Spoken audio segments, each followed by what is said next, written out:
welcome to another episode of Papexpo Talks, Bharat ka apna paper talk show. And today with us we have Mr. Pradip from Chroma Prints and Packs. Welcome, sir. Hi. Sir, first I would like to know about your journey and what inspired you to start Chroma Prints and Packs. So Chroma Print Pack was started in 2014. So I'm a third generation into the print and packaging business. So naturally, it came naturally to me because I was grown in the print and packaging family. So I thought packaging has a bigger role to play in today's world with e-commerce going ahead. Yeah. So that is the reason we started Chroma Print and Pack in Hyderabad.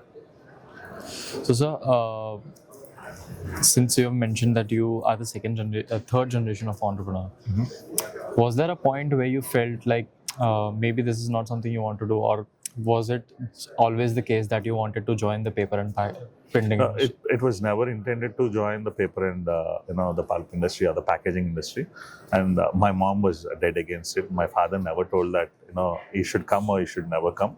It was mostly I shouldn't get into this industry was what my mother always thought. Oh. She always thought I would end up as an software engineer somewhere.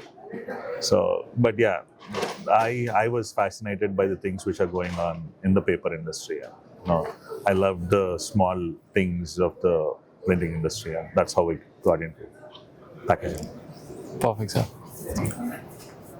So, sir, how has the shift toward eco-friendly packaging influenced your design or production process? So from day one, my inclination was towards the eco-friendly packaging. So we can't completely, get into eliminating plastic in a single go. It was always reducing the footprint, carbon footprint, one step at a time. So the way, if you see in 2014, there was a lot of plastic in anything and everything we used. Now you see a lot of paper coming into replacing the plastic. Yes. So I wouldn't say that we would be 0% plastic, but we have drastically reduced since when we got into the business too now. So there are certain things like PE coating on papers which we can't avoid because to keep moisture away and keep the food intact, kind of a thing. But yeah, we as a part of designing anything put the greener options further for us, but some places where we might have to take it down a notch because of production issues or commercial viability of the product, we have to stick to certain portions of plastic. But otherwise, everything is eco-friendly what we use.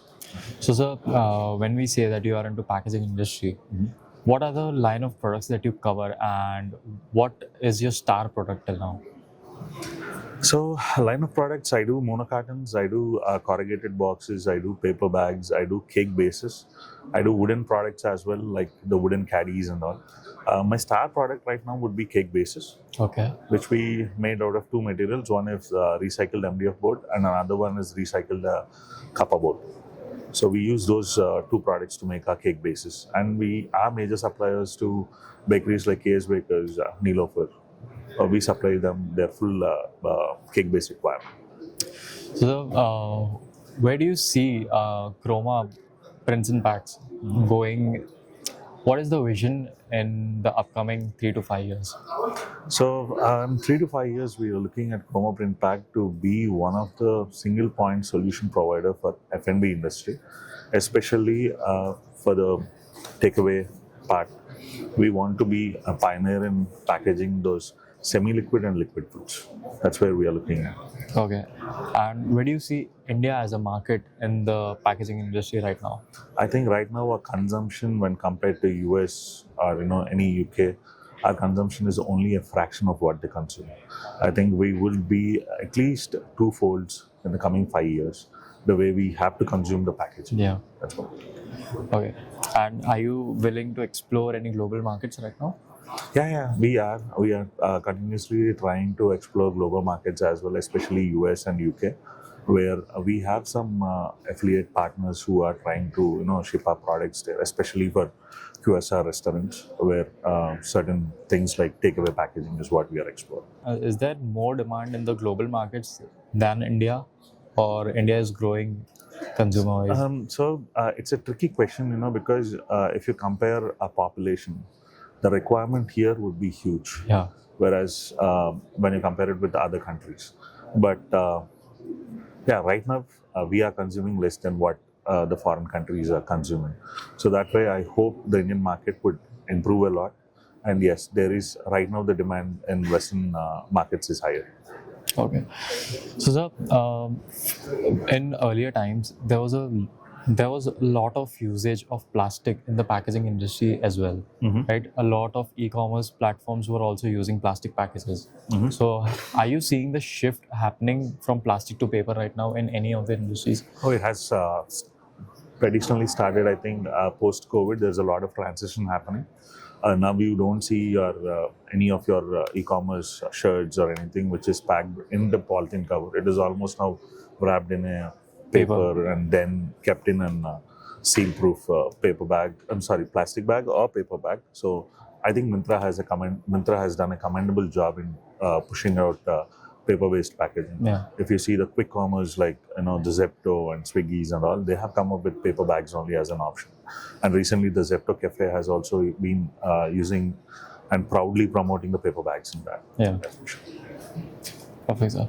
So, sir, can you walk us through the key business principle or strategies that guide your processes? So it's always the customers first. So the requirement, what the product has is different from customer to customer.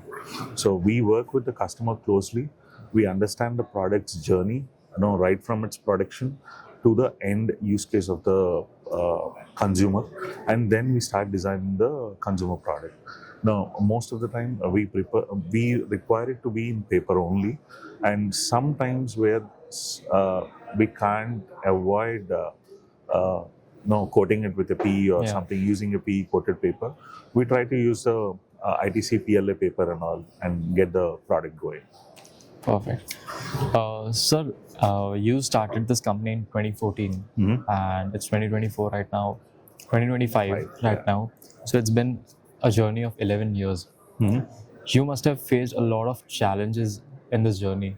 So can you share some light on that? What are the challenges that you faced and how did you deal with it?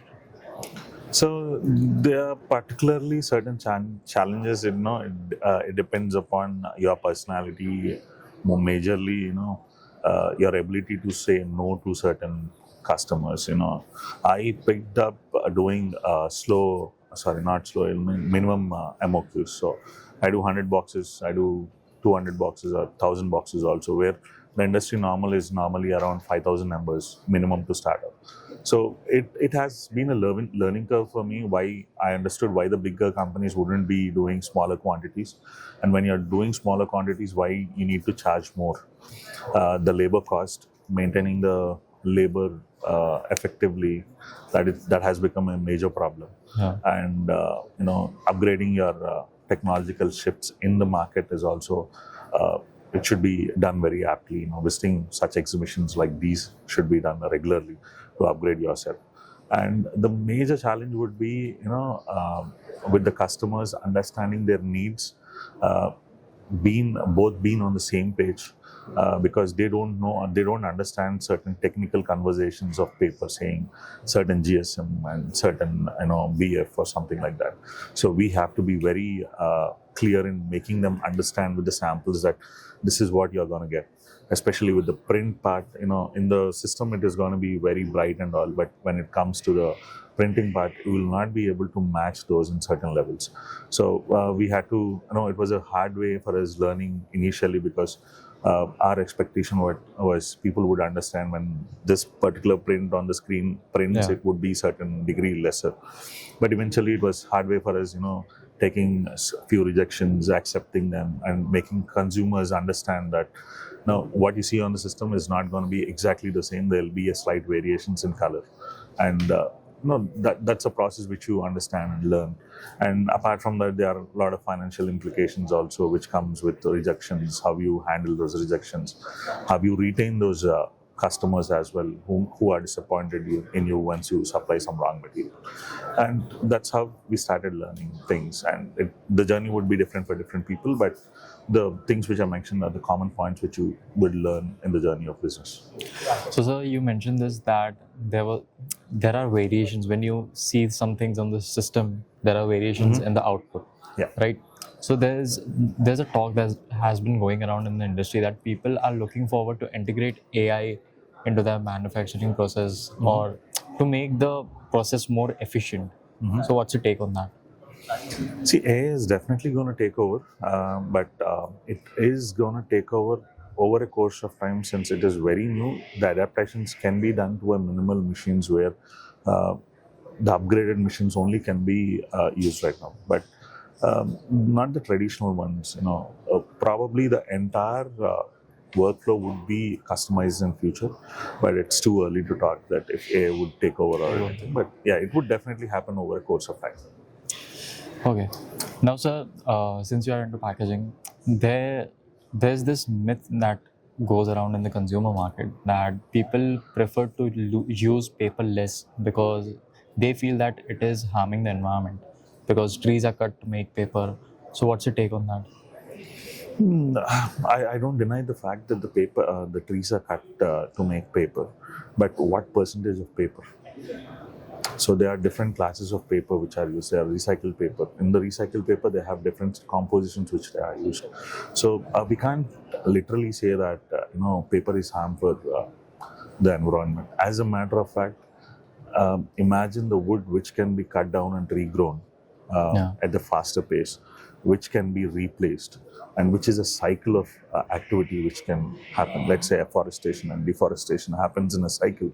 I wouldn't find any other material which is as good as paper, and the easy for it to be biodegradable. Yeah. You just leave it in a bucket of water and dig ditch. So I don't find it. I don't know if when you compare it with something like a plastic, I would definitely choose something like paper. Paper. Yeah. Perfect. So, what is that one piece of advice that you would like to give to startups or any D2C when it comes to choosing right packaging partners? So you should understand whom you're collaborating with, what you're trying to achieve from that.